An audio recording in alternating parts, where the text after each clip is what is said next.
Hey everyone, what's up? I'm Madison, I'm Joshua. and today, with everything going on, we are filming this video from Zoom. We just hope and wish that you guys are safe and healthy out there. Today, we're going to be doing something a little different. We're going to be doing the blind and visually impaired tag. This is just a list of 9 questions that YouTubers who are blind or visually impaired answer, and they all pertain to what it's like to be someone who's blind or visually impaired. We wanted to use this video as an opportunity for you to get to know a little bit more about us. This is just going to be a nice and casual setup. The first question is, what is your diagnosis? My diagnosis is retinitis pigmentosa, or RP. In terms of visual acuity, I don't know, because honestly, I haven't been to the ophthalmologist in a long time. I have no peripheral vision, so I can only really see what's in front of me. My field of view is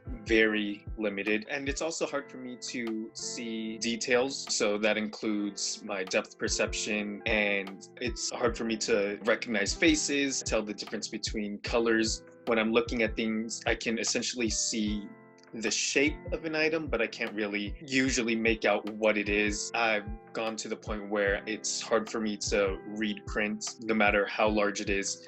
I mean, if it's huge and bold, I can kind of make out the letters. I don't really use my vision too much to read anymore. I also have nystagmus. That also adds into me having a little bit of trouble with focusing on things. So if you look at my eyes, they're constantly shaking.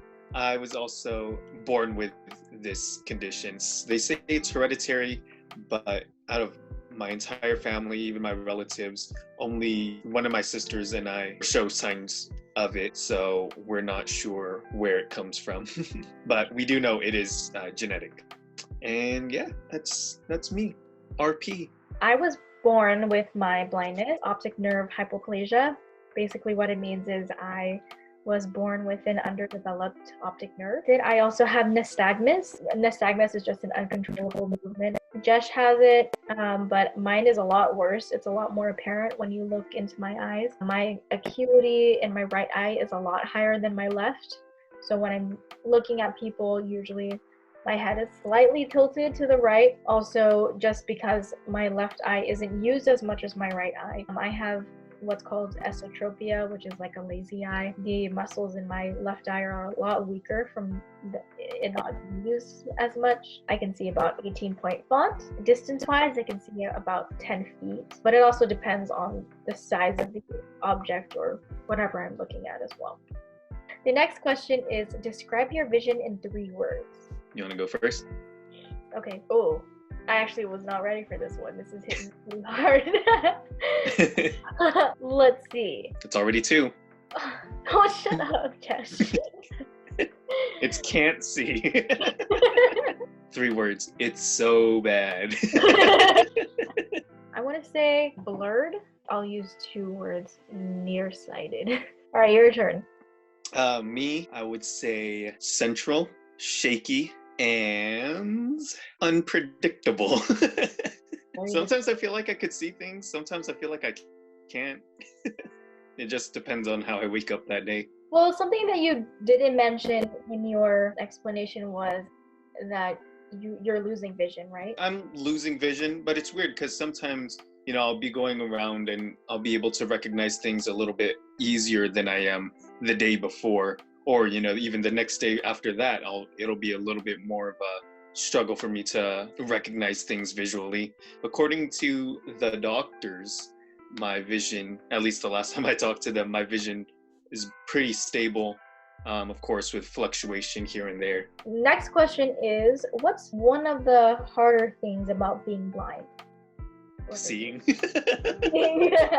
For me, I think it's just taking the direct route in doing something, whether that's literally or figuratively. Like if we're doing work, right?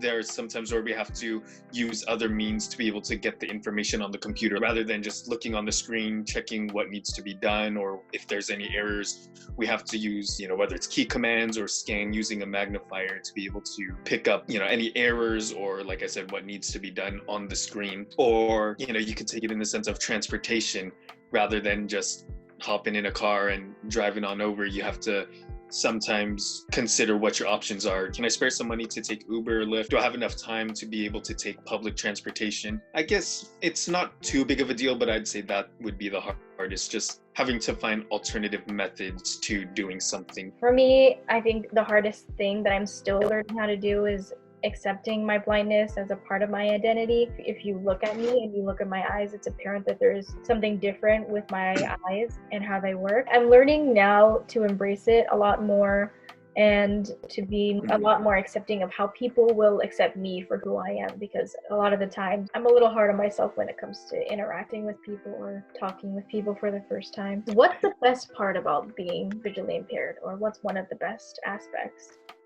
It's kind of weird, but I think one of the things that I don't realize until people are looking for a phone charger is the fact that I could save battery on my phone since I don't have to look at the screen. I could just keep the brightness down to 0.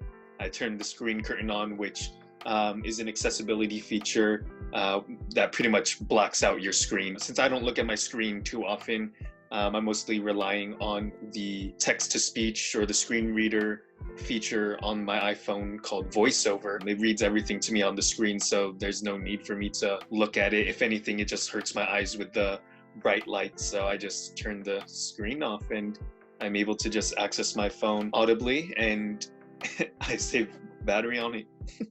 That's a feature that's overlooked for sure, even if you're not blind. Yeah, and also like if you're on transit or something, turn the screen black and no one will see what you're texting or what you're looking at. What question do you get asked most about being blind or visually impaired? One is, are you totally blind? I think more people are starting to realize that there's not just, being sighted and totally blind. There's some people, even with the same conditions, may see things differently. Question number 6.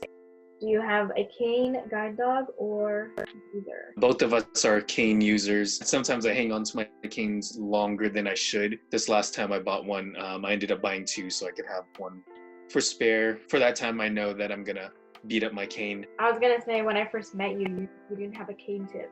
Yeah, I didn't have a cane tip. There was times, I think that was probably like a cane that was crooked because I dropped some dumbbells on it. Yeah, people have asked if I've ever wanted to get a guide dog, and I've thought about it. You have to just be on a strict routine for a while, so I want to be doing my own thing for a while before I even consider that. Guide dogs are a lot of work, and I'm not saying that either of us are irresponsible and we can't handle the responsibility, but I just don't think it fits with our lifestyle.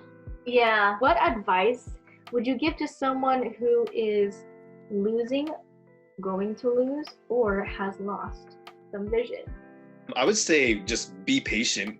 I think so many times people just try to jump into things like, oh, I see all these, other people who are blind or visually impaired reading their screen at 100% with their screen reader, or, they're able to navigate quickly. Some people, have trouble finding their front door. It's definitely something to get used to, and people react to it differently. Some people just dive headfirst into it and try to do everything, sometimes faster than they probably should. They should probably slow down a little bit. They just have that confidence in themselves. Other people are a little bit more hesitant, which is perfectly fine also. They need to take smaller steps. So I think just having that patience to be able to really understand yourself, since it is a transition, that way you can really grasp what it is that you're strong at and where you may need a little bit more work before moving on to new skills. I was going to go off of that and say to not be so hard on yourself and be flexible with what you are learning to adapt to around you. I've never lost any sight personally, but I can imagine that losing sight can be quite a big change depending on how drastic the sight loss is. Just be flexible with how you are learning, and don't be so hard on yourself, because just as long as you are paying attention to how you adapt, that's the most important thing, and do what works for you. Being able to adapt, find other ways, always be open to finding alternative methods for being able to complete those same tasks. I think sometimes we get rooted in the way we do things that it makes it a little bit more difficult for us to transition to doing things a new way. What advice would you give to someone who is sighted when interacting with a blind person? I would say check out our video, 5 ways you could be more helpful to people, blind people in 2020. That's a good start. We'll have a link maybe somewhere here, but we'll definitely have it in the description below in our playlist, Understanding Blindness. Shameless plug, but it's true. Our video can answer that question in depth, so feel free to go ahead and check that out. The last question is, why did you join YouTube? For me anyways, I've always been fascinated with YouTube. I thought it was a cool creative outlet to get into filmmaking in the more layman kind of way, if that's a way to describe it, because filmmaking was a lot more accessible to people back when YouTube had just come out, like editing softwares that were more accessible to the average person who didn't specialize in media. So I always thought it was a cool thing to do ever since I was a kid. But in terms of making our channel, it's just a fun and creative outlet to share our knowledge, talk about topics that aren't talked about enough, and also present them in a way that's entertaining and interactive, yet educational to people who are visually impaired or not. Yeah, like Madison said, it's a creative platform. I think we just started with doing music stuff, and then we kind of shifted into doing more blindness related videos. And for me, I think it was more of like a glimpse into the questions people ask me all the time, like, how do I do this? How do you do that? So if you check out our traveling videos or our Understanding Blindness playlist, our fashion related videos, you understand the routine things that go on in at least our lives as people who are visually impaired are able to put outfits together if we can't really see too well, or travel to different places, some things that now seem second nature to us, but of course we had to learn these skills. So we thought it would be important for people, if they're blind, to see potential in themselves, see that there are ways for them to be able to participate in the things they want to, and for people who are sighted to be able to understand that it just takes alternative methods to be able to do things, really giving people a real life understanding of what it means to be blind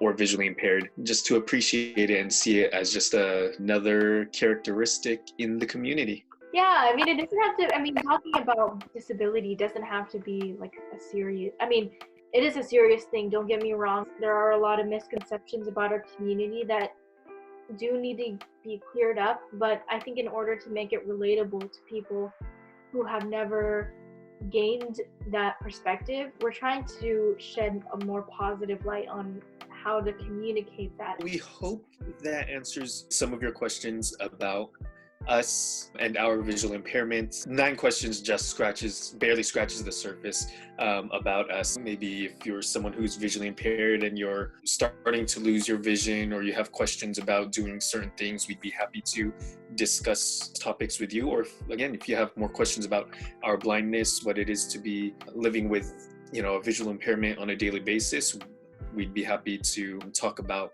that with you as well. We hope you enjoyed the video. We hope you found it informative, and if you haven't already, please subscribe, and we will see you in the next one. Thank you for watching. Bye. Bye. Yeah, that was an ugly face. Ew. And we'll see you in the next one.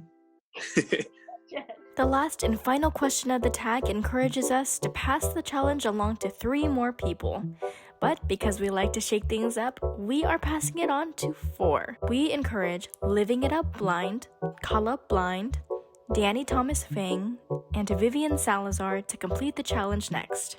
Good luck!